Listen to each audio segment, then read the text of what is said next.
नमस्कार, मैं पंकज प्रसून। दोस्तों, आज की कहानी एक तस्वीर के साथ शुरू करना चाहूंगा। सबसे पहले एक वीडियो देखिए। ये वीडियो बिहार की राजधानी पटना से आई है।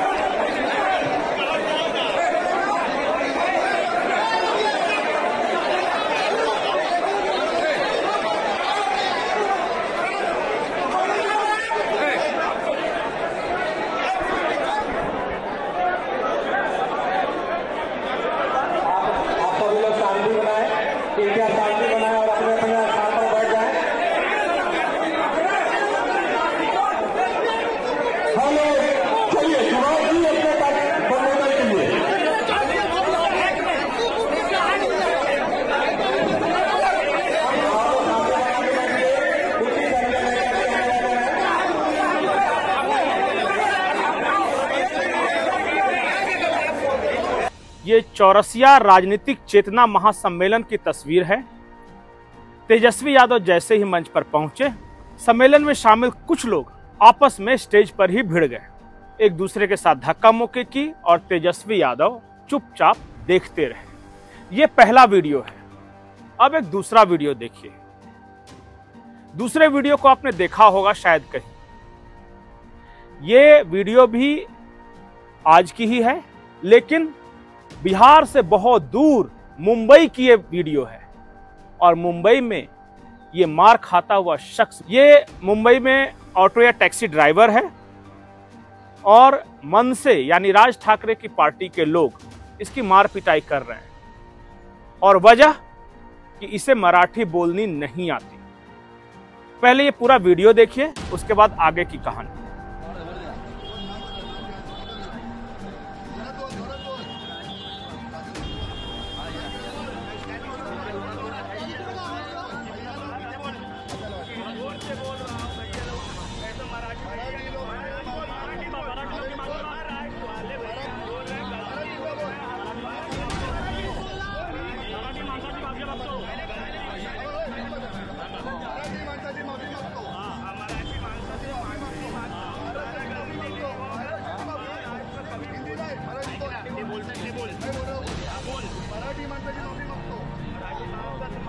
महाराष्ट्राची माफी मागतो मी, छत्रपती शिवाजी महाराजांची माफी मागतो, बाळासाहेबांची माफी मागतो, उद्धव साहेबांची माफी मागतो, राजसाहेबांची माफी मागतो। बोल छत्रपती शिवाजी महाराज की जय। बोल छत्रपती शिवाजी महाराज की जय। इथं माफी माग, माफी माग, पाय माग, पाय माग। अभी एक बात ध्यान में रखिएगा।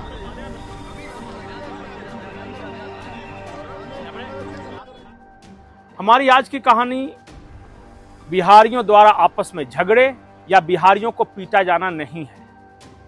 हमारी कहानी का मूल है कि इस देश में बांटो और राज करो की नीति पर लगाम कब लगेगा। और वो हम इसलिए कह रहे हैं कि एक और शिगुफा छेड़ा गया है मुंबई में। बीएमसी चुनाव के पहले कुछ वामपंथी और कांग्रेसी एक सवाल उठा रहे हैं, और सवाल ये कि मुंबई में मुस्लिम मेयर क्यों नहीं हो सकता।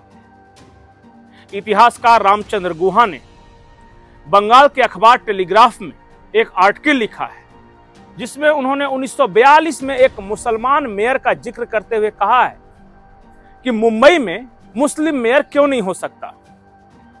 1942 में यानी देश की आजादी से पहले मुंबई में मुस्लिम मेयर ही था। उससे पहले भी कोई इब्राहिम टूनावाला थे, वो भी मुस्लिम मेयर ही थे। और जिन्ना, मोहम्मद अली जिन्ना, मुस्लिम लीग वाले, वो दो बार मुंबई से ही चुनकर गए थे। तो मुंबई के लोगों ने या मुंबई के मुसलमानों ने 1942 से लेकर 1945-46 तक मुसलमान ही चुने। लेकिन जिन्ना को चुनने का नतीजा क्या हुआ, ये पूरे देश ने देखा।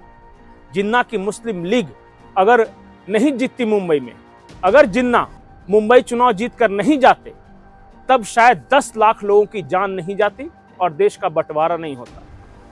ये बांटो और राज करो की नीति नहीं तो और क्या है। आप ये बताइए कि अगर मुंबई की जनता को, वहां के मराठी मानुस को, वहां के हिंदुओं को, वहां के मुसलमानों को इस बात के लिए उत्तेजित किया जा रहा हो, भड़काया जा रहा हो कि तुम मुस्लिम मेयर क्यों नहीं चुनते, तो यह सांप्रदायिकता है या सेकुलरिज्म, इसका फैसला आप करेंगे। लेकिन रामचंद्र गुहा के आर्टिकल को समर्थन करने वाले बहुत सारे बड़े बड़े लोग मिले। एक है पत्रकार राजदीप सरदेसाई। उन्होंने अपने ट्विटर वॉल पे लिखा है कि वाह क्या मास्टरपीस लिखा है रामचंद्र गुहा ने, मुंबई को एक मुस्लिम मेयर मिलना ही चाहिए। रामचंद्र गुहा के आर्टिकल को समर्थन करने वाले दूसरे बुद्धिजीवी हैं, वो हैं मनोज झा, राष्ट्रीय जनता दल के। उन्होंने भी कहा कि मुंबई में मुसलमान मेयर होना ही चाहिए। अब आपको लगता होगा कि राजदीप सरदेसाई या रामचंद्र गुहा या मनोज झा को मुसलमानों से कुछ विशेष लगाव, तो मैं आपको बता दूं कि ये तीनों के तीनों ब्राह्मण हैं और ये ब्राह्मणों की मुस्लिम परस्त नीति के बारे में चर्चा करूंगा, खास करके वामपंथी और कांग्रेसी ब्राह्मणों की। लेकिन उससे पहले मैं आपको बता दूं कि ऐसा नहीं है कि इस देश के किसी बड़े शहर में, मुंबई या कोई बड़ा शहर हो, उसमें मुसलमान मेयर नहीं है। कलकत्ता के मेयर हैं फरीद हकीम। कलकत्ता ने एक मुसलमान मेयर चुना है, लेकिन उस मेयर साहब की सोच क्या है, पहले उनका एक बयान आप सुनिए। हम एक ऐसे कौम से हैं जो कौम, बंगाल में तो हम 33% हैं, मगर हिंदुस्तान में भी हम सिर्फ 17% है और हमें माइनॉरिटी कम्युनिटी कहा जाता है। मगर हम अपने आप को माइनॉरिटी नहीं सोचते हैं। हम सोचते हैं अगर अल्लाह की रहमत है हमारे ऊपर, अगर तालीम हमारे साथ है, तो हम एक दिन मेजॉरिटी से भी मेजॉरिटी हो सकते हैं और हम अपने, अल्लाह की ये मेहरबानी होगी जो हम अपने ताकत से ये हासिल करते हैं। तो देखा आपने, इस देश के हिंदुओं को कोई एतराज नहीं है कि किसी शहर का मेयर, कोई विधायक अगर मुसलमान हो तो, लेकिन मेयर बनने के बाद जो सोच है या उससे पहले जो सोच है उससे ऐतराज है। वो बनते ही अपनी संख्या गिनाने लगते हैं कि मुसलमान इतने प्रतिशत हो गया तो अब राज करेगा। और इस सोच के खिलाफ जंग जो है ना, ये मोहम्मद अली जिन्ना से लेकर और फरीद हकीम तक जारी है। मैं बात कर रहा था कि ये वामपंथी ब्राह्मण बार बार देश को उकसाते क्यों हैं, या वामपंथ की धारा ब्राह्मणवाद से होकर ही क्यों गुजरती है। मैं आपको उदाहरण देता हूं कि ये जो वामपंथी ब्राह्मण है कितने शातिर होते हैं। वामपंथी हमेशा ये दावा क्या करते हैं कि वो किसके लिए लड़ाई लड़ रहे हैं, वो दलितों के लिए, पिछड़ों के लिए, अल्पसंख्यकों के लिए।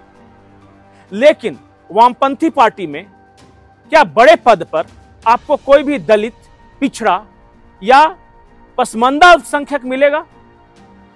शायद नहीं। ज्योति बसु कायस्थ, सवर्ण, बुद्धदेव भट्टाचार्य ब्राह्मण। अगर बिहार की बात कर ले तो विनोद सिंह राजपूत। बिहार में वामपंथ का गढ़ सबसे बड़ा कौन सा रहा, तो बेगूसराय, भूमिहार।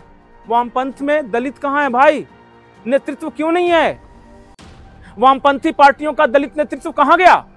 नंबूदरीपाद ब्राह्मण, केरला।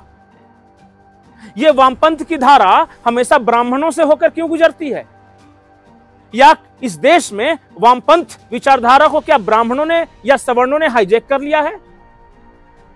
बातें बड़ी अच्छी अच्छी करते हैं कि हम तो दलितों के लिए लड़ाई लड़ते हैं, हम तो ओबीसी के लिए लड़ाई लड़ते हैं, हम तो मुसलमानों के लिए लड़ाई लड़ते हैं, लेकिन उनके नेतृत्व में न पसमानदा मुसलमान मिलेगा, न दलित मिलेगा, न ओबीसी मिलेगा, सिर्फ बढ़िया बढ़िया भाषण मिलेगा।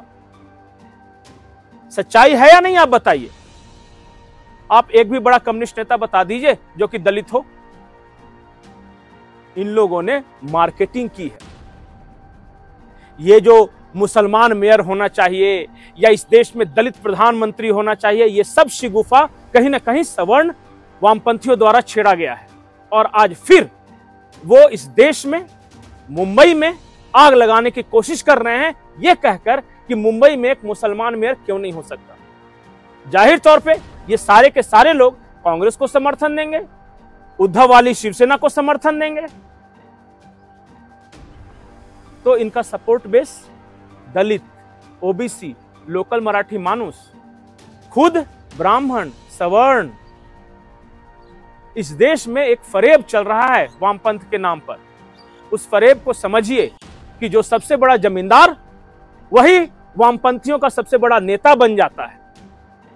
आप पता लगा लीजिए कि इस देश में जो बड़े बड़े कम्युनिस्ट नेता हुए उनकी पैतृक संपत्ति कितनी थी, और क्या उन्होंने अपनी पैतृक संपत्ति, अपनी जमींदारी बचाने के लिए तो लाल झंडा नहीं थामा। आप बेगूसराय के भूमिहारों से लेकर बंगाल में ज्योति बसु बुद्धदेव भट्टाचार्य तक और केरल में नंबूदरीपाद तक ब्राह्मण नेतृत्व आप देख लीजिए वामपंथी दलों का, और उनके पैतृक संपत्ति, उनकी जमींदारी को याद कर लीजिए। उन्होंने दलितों, अल्पसंख्यकों और ओबीसी के बीच धन संपत्ति के बंटवारे के लिए लड़ाई लड़ी या अपनी संपत्ति बचाने के लिए लाल झंडा थामा है। इसका जवाब आपको देना है। नमस्कार।